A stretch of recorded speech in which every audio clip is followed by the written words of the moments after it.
Esta semana se cumplieron 30 años del atentado contra la AMIA. Hubo los actos rituales del caso, la evocación, la memoria, pero algunos de nosotros hemos trabajado especialmente el tema durante estos últimos 30 años, siempre con mucho asombro, porque así como nos asombramos del encubrimiento de Estado en el caso Loan, si hay un caso de encubrimiento de Estado, de maniobras para desviar y encubrir y ir para un lado y para el otro, es la investigación del atentado contra la AMIA. Alejandro Rúa escribió esto, 30 días, ¿sí?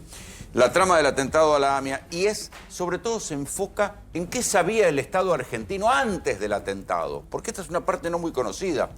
El Estado argentino venía vigilando células dormidas iraníes, libanesas en la Argentina. ¿Y qué pasó, Alejandro? Buenas noches. Hola, buenas noches, muchas gracias. Eso, el libro cuenta eso. Es una crónica que va desde el 1 de julio de 1994 contando qué hacía un grupo de libaneses que estaban asentados en Argentina y en Brasil desde hace 6 o 7 años antes. Tenían la sospecha, la CIDE los seguía porque tenían la sospecha de que habían cometido el atentado 2 años antes en la embajada. Los tenía identificados con mucho detalle. A buena parte de ese grupo, son 5 o 6 personas, todos libaneses. Son los que Mossad en el 2022 refieren, son el grupo operativo que hizo el atentado y que hizo los 2 atentados. A propósito de unas alertas que llegaban sobre final de mayo y principio de junio, la CIDE empezó a activar porque había una alerta muy concretas de que iba a haber un atentado en julio. En julio. Esperen a julio, fue así, directamente la amenaza. Van a saber de qué estamos hablando, porque había habido en Medio Oriente unos ataques israelíes. Había secuestrado por un lado un dirigente integrista al que tuvo secuestrado 10 años, Mustafa Dirani, y había concretado unos ataques a lo que se decía que eran unos campamentos de Hezbollah. Eso en el marco del proceso de paz en el que estaba por entonces Rabin y con Arafat. ¿Y una amenaza sobre la Argentina o en general, mundial? Había una amenaza que podía ser en cualquier lado, pero era concreta también en que se podía repetir lo que ya había sucedido en el 92.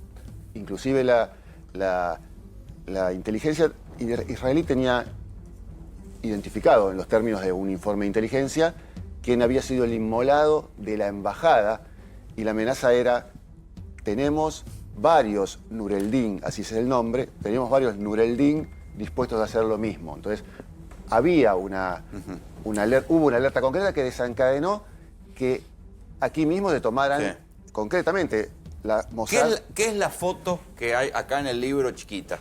Esa foto es una foto que se le toma a Mohsen Rabbani, el sheik de la mezquita de Floresta, en donde estaban... Uno de los que tiene pedido de captura. Uno de los que tiene captura, y donde concurrían estos libaneses.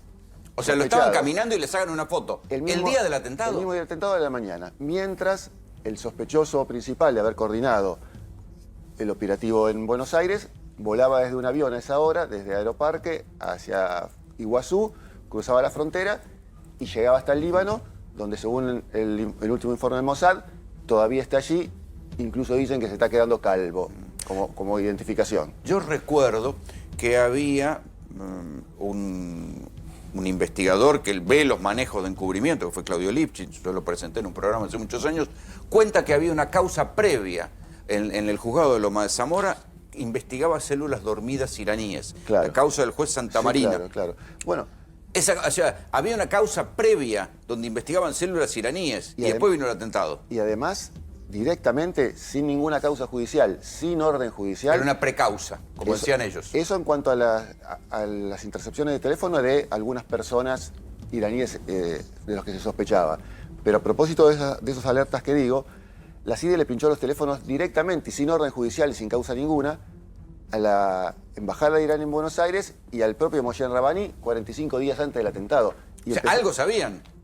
Y esas cintas, desde ya que algo sabían, y esas cintas, como todavía no tenían traductor de Farsi, las mandaban directamente a Israel o a Mossad, aquí, no hasta Israel, sino a las autoridades israelíes aquí, porque las estaban haciendo precisamente por encomienda de Mossad. Eso es lo que se va mostrando. ¿Y qué pasó? ¿Se les escapó la tortuga o lo dejaron correr?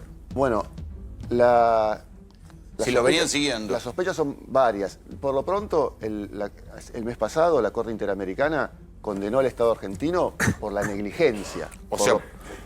Porque lo venían siguiendo y se les escaparon. Precisamente dijo que seguía el mismo grupo desde 2 años antes, tenía alertas suficientes de que iba a suceder un nuevo atentado que podía suceder sobre la comunidad judía y no dispuso las medidas necesarias para poder evitarlo, las medidas que fueran razonables. Dice, no sé si las hubieran desplegado, quizás tampoco hubieran podido, dice la Corte, no es que hubieran garantizado, pero dice que esa obligación de prevención es una obligación de medios, que hay que concretar los medios razonables. Yo conocí a un agente que era el chofer de Rabbani, Claro, la gente de la CIDE que era el chofer claro. de Rabbani, me lo contó él. Sí, claro. Bueno, esa gente declaró en su momento en el juicio oral del 2000, que terminó en el 2004, y efectivamente contó. En el libro también se cuenta. Había empezado... O sea, a Rabbani, que es uno de los principales acusados, que tiene pedido de captura internacional, Claro. el chofer, que además también me contó que lo llevaba a un prostíbulo, pero el chofer era un agente claro. de la CIDE. Sí, se había infiltrado primero como conductor del chofer chofer de colectivo, que transitaba por la embajada, cerca de la embajada, pasaba por la embajada, empezó a tener relación con una hija de un empleado de la embajada, se vinculó.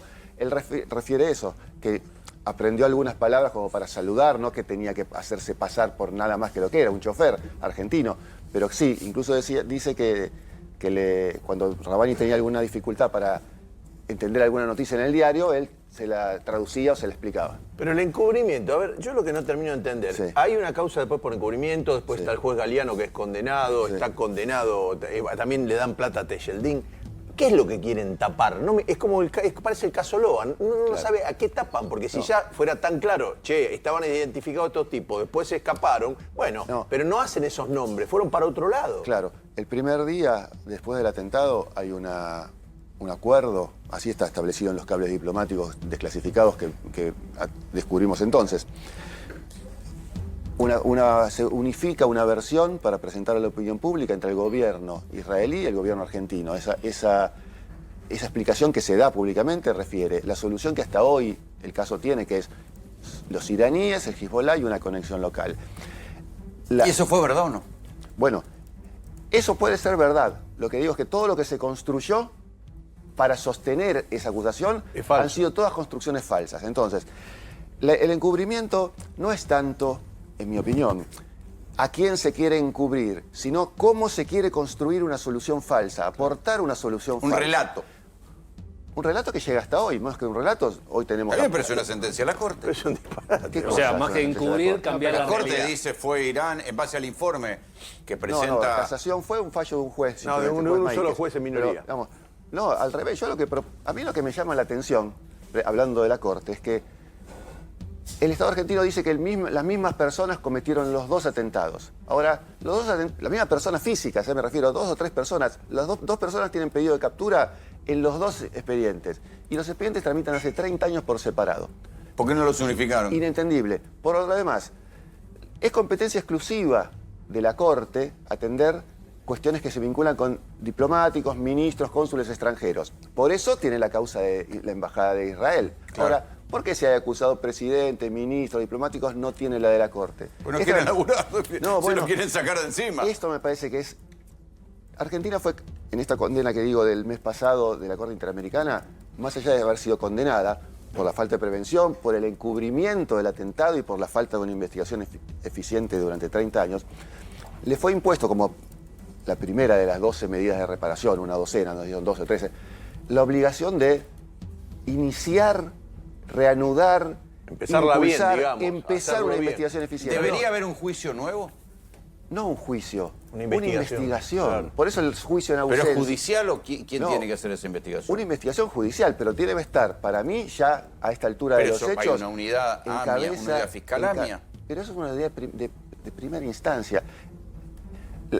En los dos atentados los hicieron las mismas personas. Solo en AMIA hay una acusación a Irán. La Corte no hizo ninguna acusación a ningún ciudadano iraní siquiera. Y lo hicieron las mismas personas. Y fue uno después del otro.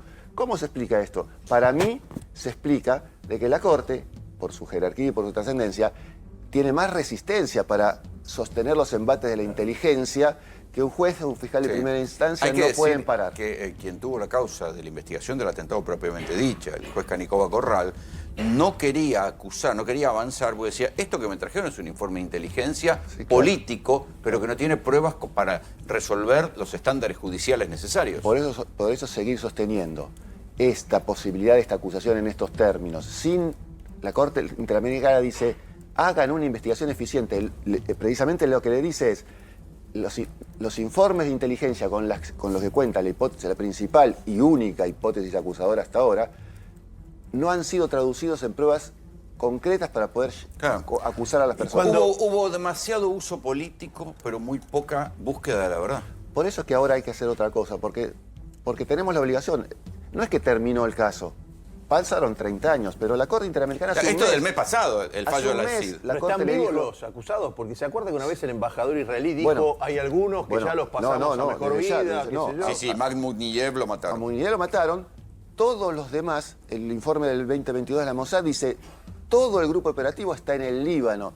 Están vivos, incluso los tienen identificados al punto de decir que el REDA, que estuvo operando en Buenos Aires, se está quedando calvo. Lo que quiero decir es...